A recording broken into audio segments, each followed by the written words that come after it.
sweet friends, and we're just here chatting. We're going to have a conversation.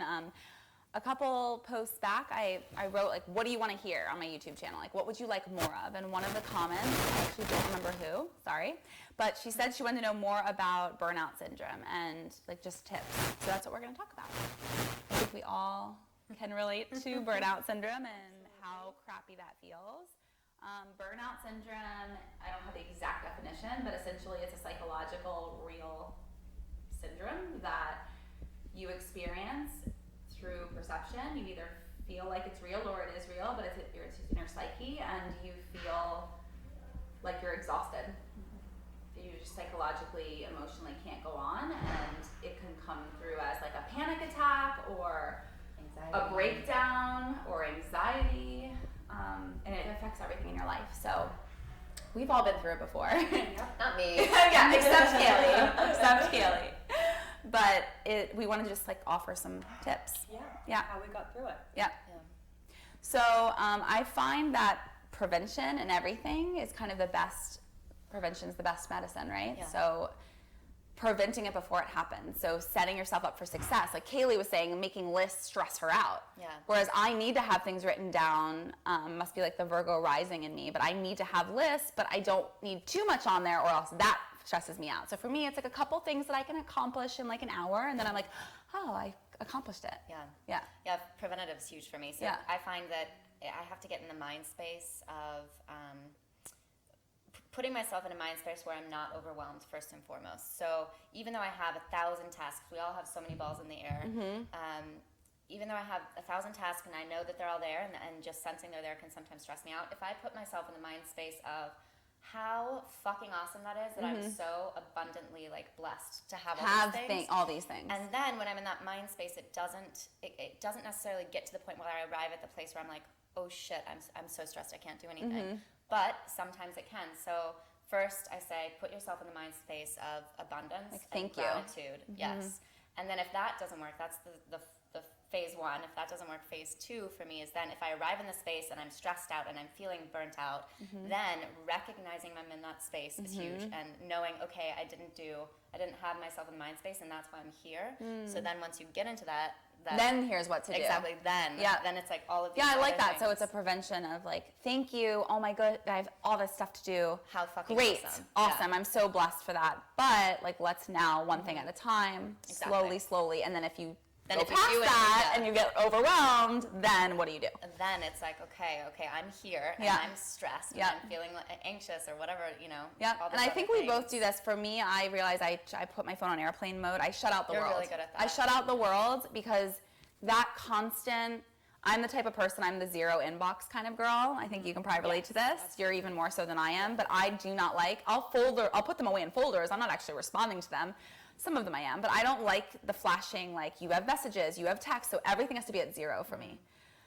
But because of that, like, it can also then stress me out because it's coming in, it's information coming in. It's like, oh, I need to respond for it to be clear from my mind, but then all of that, like, poking makes me feel like it's too much, and I have my kids tugging on me, and I have like places to go, and I have emails coming through, and that stresses me out. So for me, putting my phone on airplane mode, like, 40% of it is like, oh, I can breathe a little easier now. Now let me see what's in front of me. Okay, I need to do the dishes. That's it. Check that thing off the list. Like, simplify.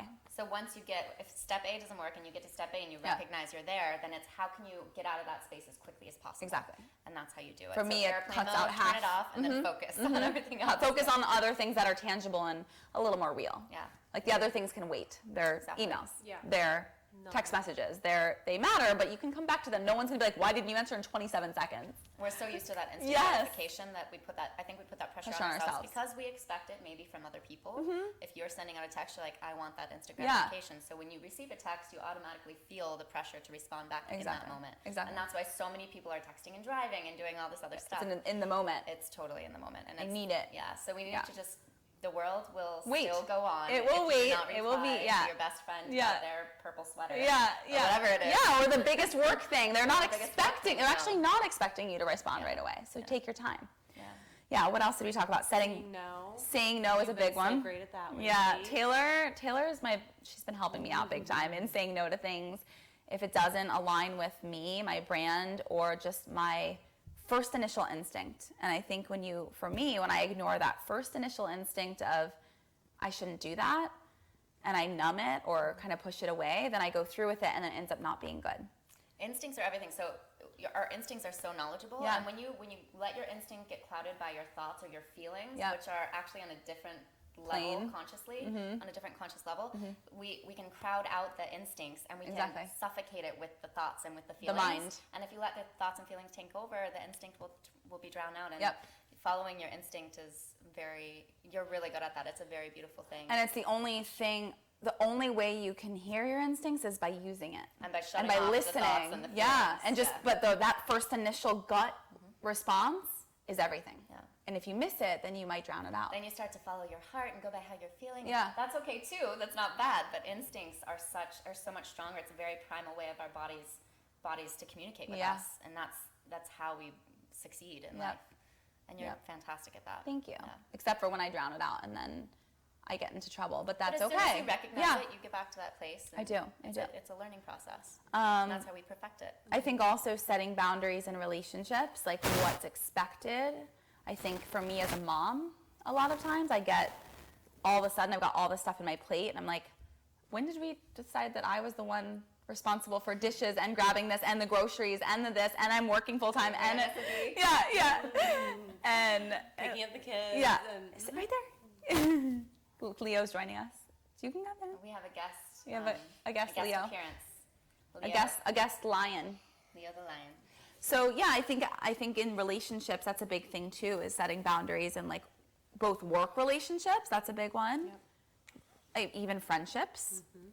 Work relationships for me has been a big thing lately, is just like setting boundaries of what I'm willing and not willing to accept. And same in my relationship with Adi, same in my relationship with my friends. Like, this is what I'm expecting from you, and this is what I'm not like willing to do. I'm not willing to go there with you, which helps save your sanity a little bit.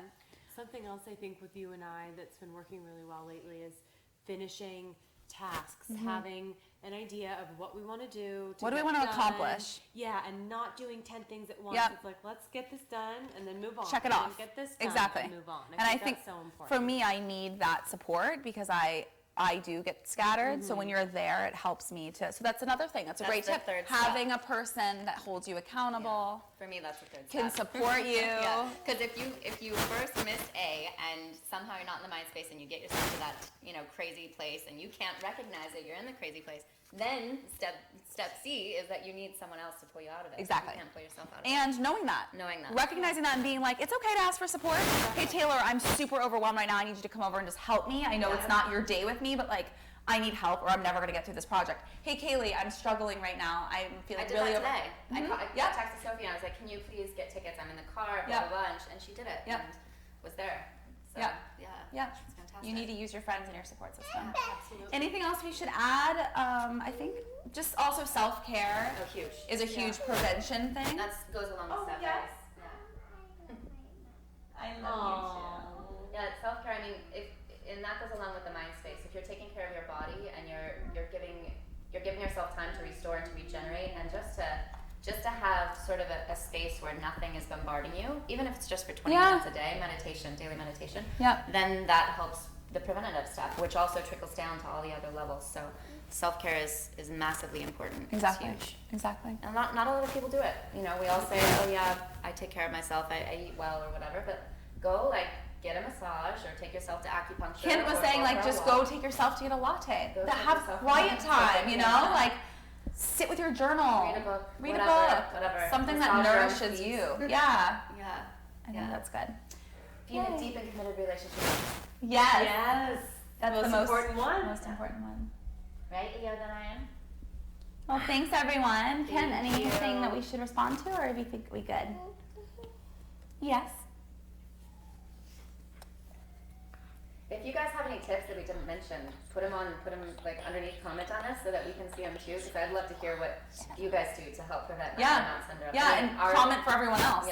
Our stuff is one thing, but if you have something else that works, please share it. Yes, we need all the help we can get. Yeah. Thank you. Thanks, guys.